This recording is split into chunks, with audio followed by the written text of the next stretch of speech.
क्योंकि जब भी आत्मा के गुण हम बोलते हैं तो वैशेषिक में जो विशेष अलग से कुछ गुण बताए उनको तो सामान्य व्यक्ति नहीं बोलते, लेकिन जो यूँ देखते हैं भाई आत्मा के क्या गुण हैं, तो बोले सुख दुख इच्छा द्वेष प्रयत्न और ज्ञान, प्राय करके इन गुणों को बोला जाता है। तो शास्त्रकार ने तो इनको अलग अलग लिखा है, सुख अलग लिखा है, दुख अलग लिखा है और ज्ञान अलग लिखा है, तीनों अलग अलग लिख रखे हैं। और इन तीनों गुणों का अधिकरण यानी आश्रय, आधार या तो कहें समवायी कारण आत्मा है, हम हैं।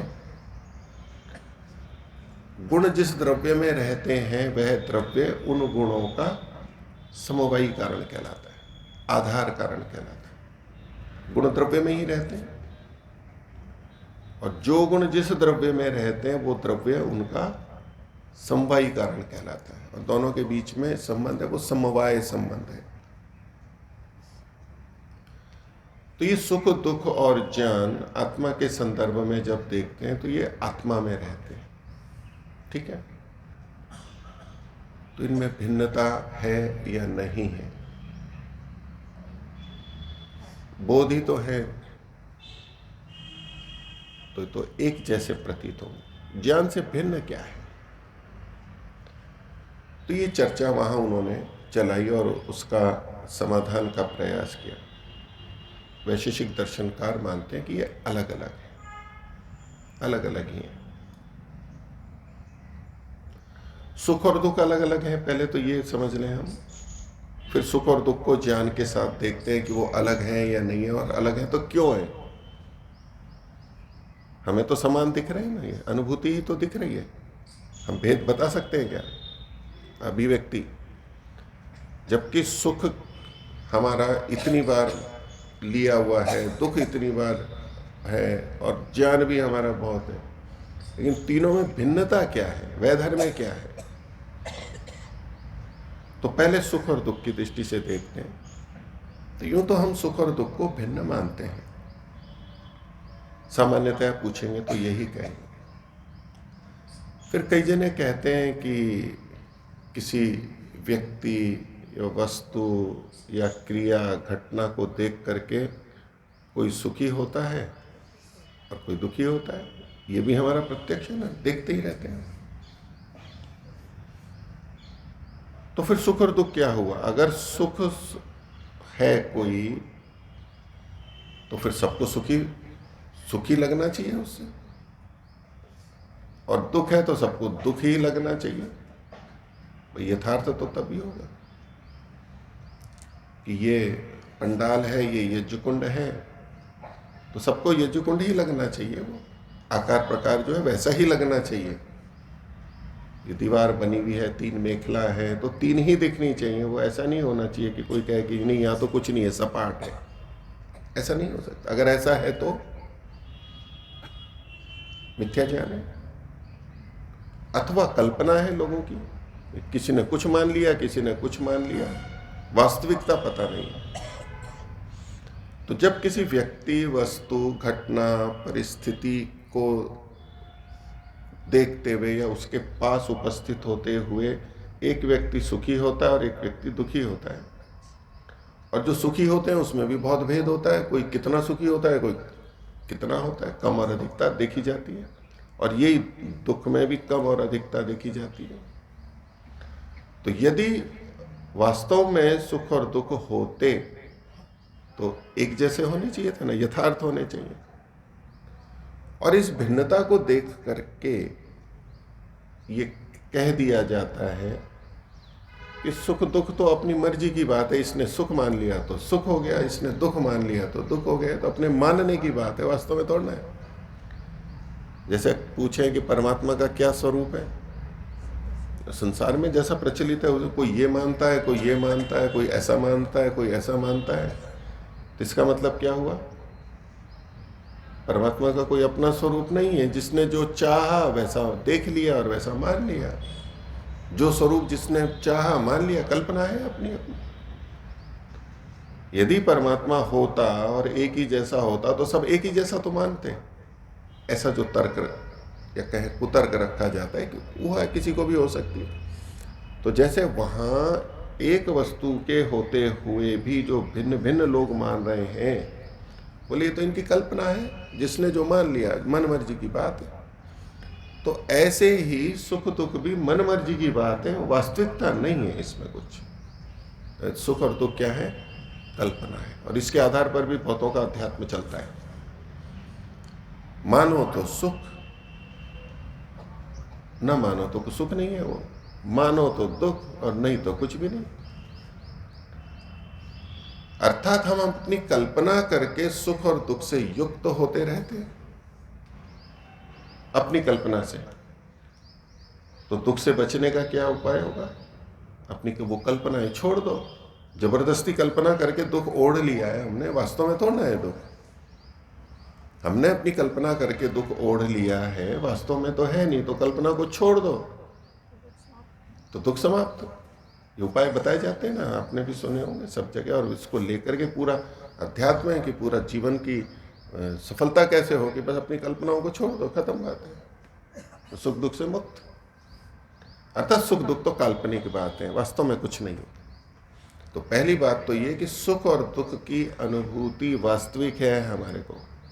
हाँ, उसके कारण सही और गलत हो सकते हैं, लेकिन अनुभूति तो वास्तविक है। इसलिए सुख और दुख आत्मा के गुण हैं, तभी यहां गिने गए हैं। तो कोई व्यक्ति, कोई स्थिति परिस्थिति जो है, तो वो तो दुख, वो तो निमित्त है, वो वास्तव में सुख दुख नहीं है। हम जब कह रहे हैं कि किसी व्यक्ति को देख करके कोई सुखी हो रहा है, कोई दुखी हो रहा है, तो सुख और दुख कल्पना है। नहीं, कल्पना नहीं है।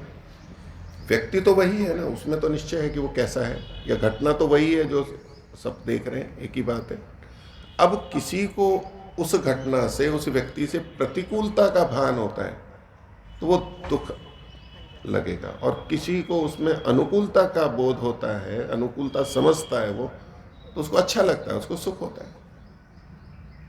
अब ये जो अलग अलग व्यक्तियों को उसी व्यक्ति, वस्तु, घटना, परिस्थिति को के सामने सुख और दुख हो रहा है, वो सबका अपना अपना वास्तविक है, मिथ्या नहीं, यूं नहीं है। अनुभूति वास्तविक है, अनुभूति वास्तविक है, भले ही मिथ्या ज्ञान के कारण हो रही हो कि सांप है नहीं, रस्सी है, और उसको सांप समझ करके वो भयभीत या दुखी हो गया, भले ही ये मिथ्या है, लेकिन जो दुख की अनुभूति हो रही है, जो भय हो रहा है, वो तो वास्तविक है। तो ये जो सुख और दुख की अनुभूति हमें होती है, वो है तो वास्तविक। और सुख और दुख में अच्छा और बुरा जो ये अनुभूति है हमारी, ये भी वास्तविक है। तो सुख और दुख वास्तव में है, और सुख और दुख दोनों अलग अलग है। अब वापस हम पहले वाले विचार बिंदु पे आते हैं कि सुख दुख और ज्ञान ये एक ही है। सुख दुख तो अलग अलग हैं, लेकिन सुख और दुख दोनों जो है, ये ज्ञान से भिन्न कहाँ है? ज्ञान ही तो है, ये ज्ञान ही तो है। ये विचार का बिंदु कि ज्ञान से भिन्न कैसे है, सुख और दुख को हम ज्ञान से भिन्न कैसे माने, एक ही प्रतीत होता है। तो इसमें 10वें अध्याय के प्रारंभ में पहले तो उन्होंने सुख और दुख की भिन्नता बताई कि इनके निमित्त अलग अलग होते हैं।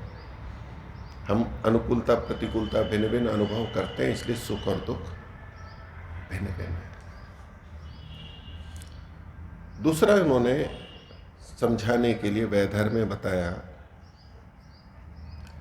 हमें जब दुख होता है, तब जिस समय दुख अनुभूति हो रही है, उस समय में हमें उस दुख के बारे में कोई संदेह होता है क्या कि मेरे को दुख हो रहा है या नहीं हो रहा है?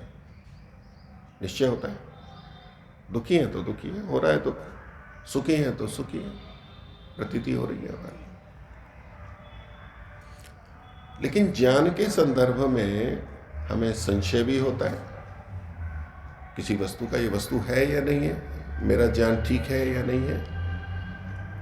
निर्णय भी होता है, अनिश्चय भी होता है, संशय भी होता है, ज्ञान के संदर्भ में होता है।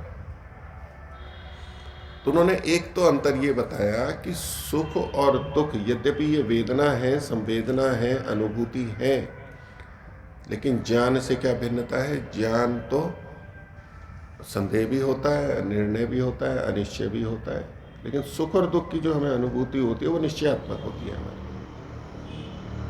वो कुछ स्थितियां छोड़ दीजिए, जब कोई कहे, सोचे कि भाई स्थिति ऐसी है कि मेरे को समझ नहीं आ रहा कि मैं सुखी हूँ या दुखी हूँ, वो एक अलग बात है। लेकिन जब जब हमारे को सुख और दुख होते हैं, जब हम कहते हैं कि मैं सुखी हूँ, मैं दुखी हूँ, तो संदेह की स्थिति नहीं होती है, कम या अधिक हम होते हैं। तो ये ज्ञान से भेद बताया, इसलिए आत्मा के गुणों में सुख और दुख को अलग गिनाया है और ज्ञान को अलग गिनाया। यदि सुख और दुख ज्ञान ही होते तो अलग नहीं गिनाते हो। दूसरा उन्होंने कहा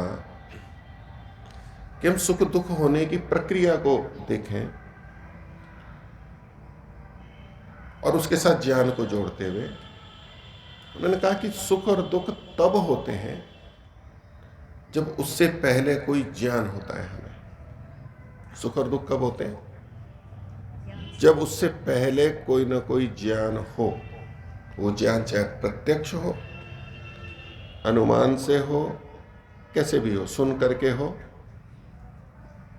कोई दुखद घटना हमने सुनी, अपने परिवार, इष्ट मित्र या देश में कुछ ऐसा बुरा हो गया जो हमारे को प्रतिकूल था, हमें अच्छा नहीं है, हम नहीं चाहते, हमारी इच्छा के विपरीत है वो।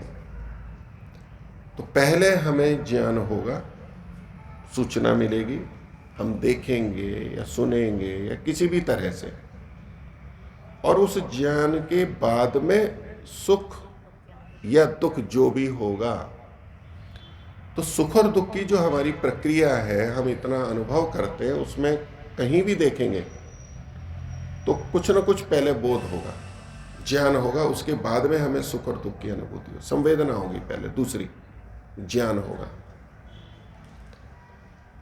और ज्ञान होना, ये ज्ञान होना एक सूचना मात्र है, और उसके बाद सुख और दुख होना भिन्नता है। हमारे भजनोपदेशक सुनाते रहते हैं, वो किसी की आग लग गई थी सेठ की, अपने उसको सुना था, तो पहले ये सुना तो दुखी हुआ, फिर बोला इंश्योरेंस किया हुआ था और पैसा मिल जाएगा, तो फिर दुख नहीं हुआ। तो वो एक ही घटना में सुनाते हैं ना कि ये सुखी हो गया, दुखी हो गया, आप लोगों ने सुनी ही होगी।